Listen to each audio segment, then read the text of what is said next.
Alô, pessoal, amigos e amigas, estamos juntos mais uma vez aqui no nosso pós-jogo, aqui do Conversa de Torcedor para vocês, falando da Cruzeiro e falando sobre a vitória do Mengão.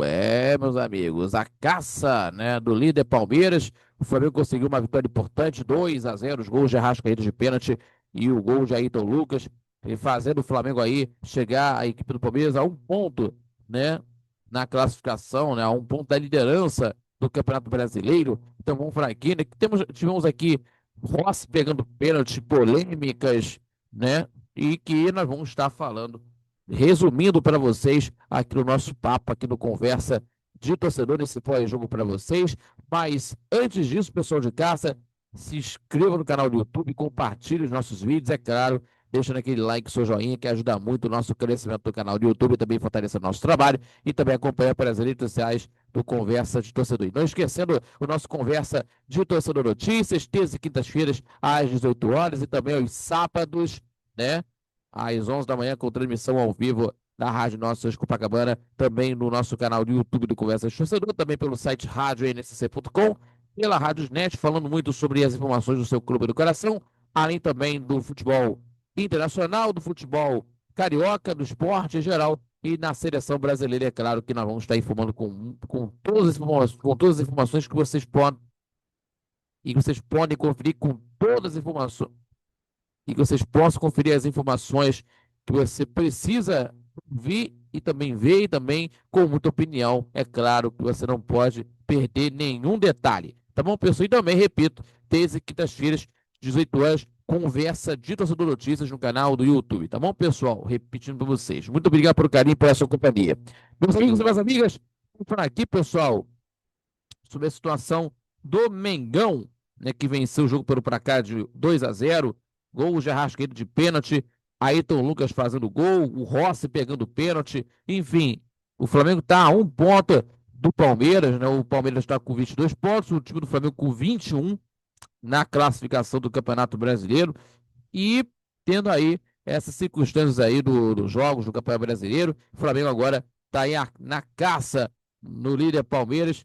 E falando sobre esse jogo, meus amigos, de que no segundo tempo, principalmente no segundo tempo, que o Flamengo é, fez o seu jogo, né? Impôs a sua partida, com certeza isso mudou muito mais para o Flamengo. Mas vamos falar aqui no jogo no todo, ao todo, nesse jogo aí, para a gente falar aqui, porque o Palmeiras, no primeiro tempo, começou começou o jogo próximo à área do Flamengo, né, tentando cruzamentos, e foi assim, né, que o levantamento do Facundo Torres, né, tocou na mão do jogador Varela aos 11 da primeira etapa, em que teve a situação, porque o lance, né, que foi difícil, né, foi muito difícil por conta disso. Então, que ele tocou a mão, né, já, né, na risca da pequena área, né, por conta, né, do lance, e que o Ramon Abad Abel sinalizou pênalti após analisar o vídeo, né, por parte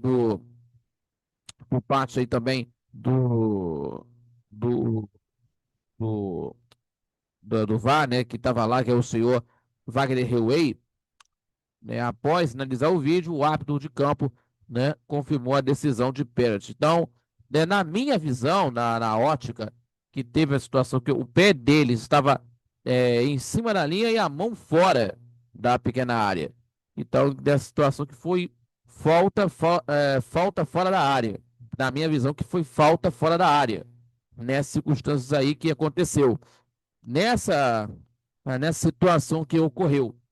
Mas, meus amigos, o árbitro confirmou pênalti dos jogadores do Flamengo reclamando sobre isso, mas não teve jeito. E aí, o Piquerez cobrou no canto direito para a defesa do goleiro Rossi, né?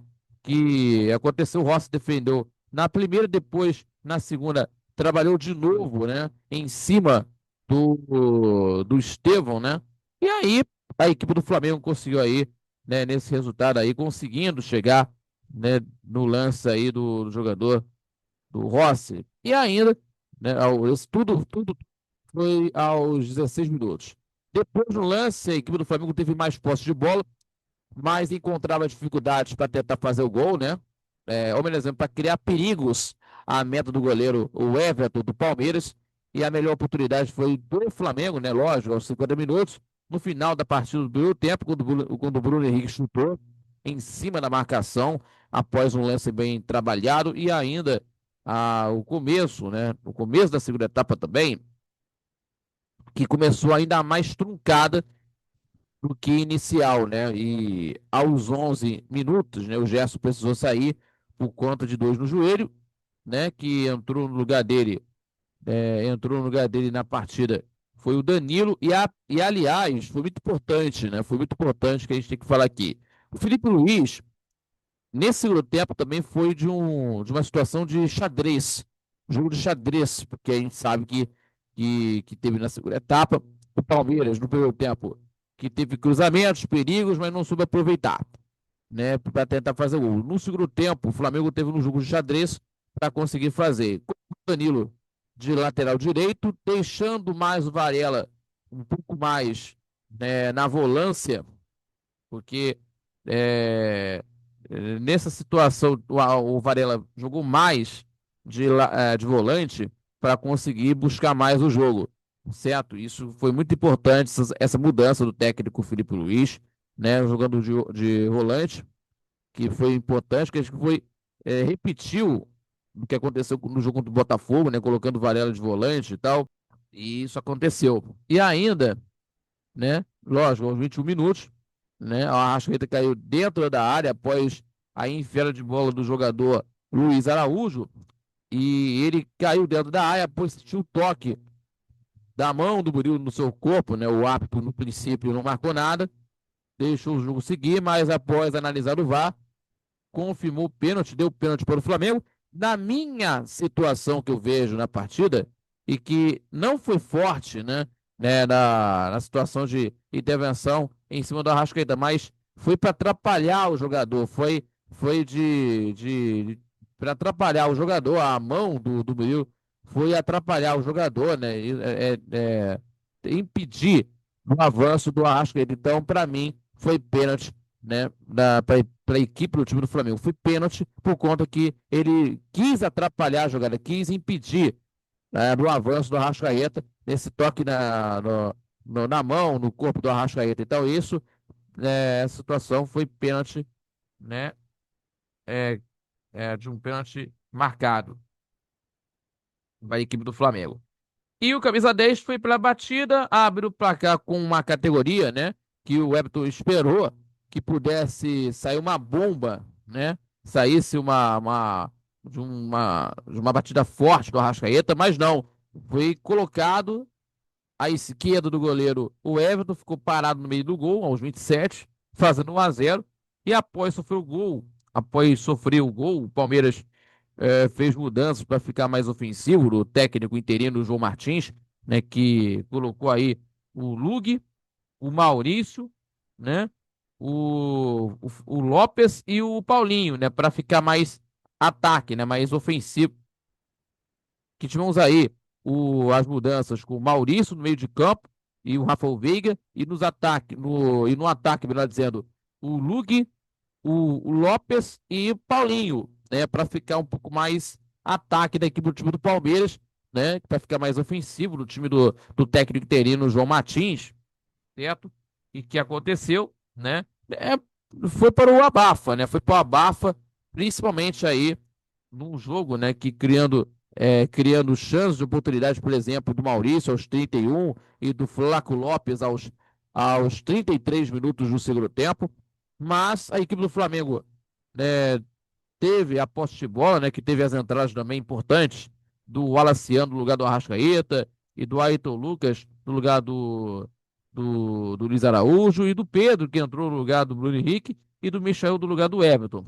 E os dois primeiros que eu já citei, meus amigos, o Walaciano e o Ayrton Lucas, que participaram do segundo gol do time do Flamengo, né? Participaram do segundo gol e que tiveram aí para definir o resultado, né? Em que o Flamengo aproveitou de uma jogada bem trabalhada, né? Em que após o lateral, né? E essa tabelinha do Ayrton Lucas com o Alacian acabou que o lateral esquerdo fazendo gol aos 41 minutos do segundo tempo, fazendo o gol da vitória, fazendo 2-0, garantindo a vitória e permitindo que o Flamengo fosse chegar aí, né?